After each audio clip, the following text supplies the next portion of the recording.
నేను ఒక అద్భుతమైన కథ చెప్తా, ఎంజాయ్ చేయండి. ఒక రాజుగారు పొద్దున్నే పళ్ళు తోముకుంటూ కిందకి చూశాడు.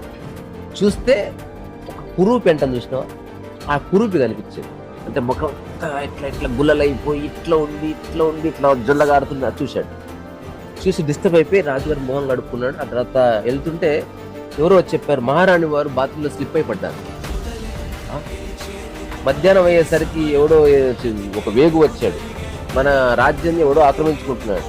అసలు అడిగాడు అక్కడ ఉన్న సిద్ధాంతిని, ఏం జరిగిందంటే పొద్దున్న లేచి ఎవరు మొహం చూశారు మహారాజా అంటే 100% కన్ఫర్మ్ అయిపోయింది. అసలు విచారణ లేదు, బొంగు లేదు, వాడి గురించి చేశారంతే. ఆ తర్వాత ఉరిశిక్ష చేసే ముందు ఒక ఆచారం మంత్రి చెప్తాడు, వాడు ఎవడైనా ఎవరి కోరిక తీరాలి కదా, నేను వాడి మొహం చూడను, వాడికి బిర్యానీ ఏదైనా పెట్టాను. ఆ తర్వాత మంత్రి వెళ్ళాడు, అతని లోపల ప్రశాంతంగా కూర్చున్నాడు. ఈ చివరి కోరిక ఏమంటే, ఒకసారి రాజుగారితో ఒక్క మాట మాట్లాడాలి, ఒక చిన్న ప్రశ్న అడగాలి. ఈ విషయం రాజుగారికి చెప్తే అసలు వాడి ముఖం చూస్తేనే ఇప్పుడు ఇంత లాస్ అయింది ఈ అమ్మ. వాడు వచ్చిన అటుపక్క తిరగండి మహారాజా, లేకపోతే నెత్తిన ముసిగేసుకోండి, వాడి చివరి కోరిక మీకే పాపం చుట్టుకుంటుంది. నవ్వుకున్నారంట, అరే బాబు ఏదో ఎట్లున్నారు మీరు కామెడీ పీసులాగా.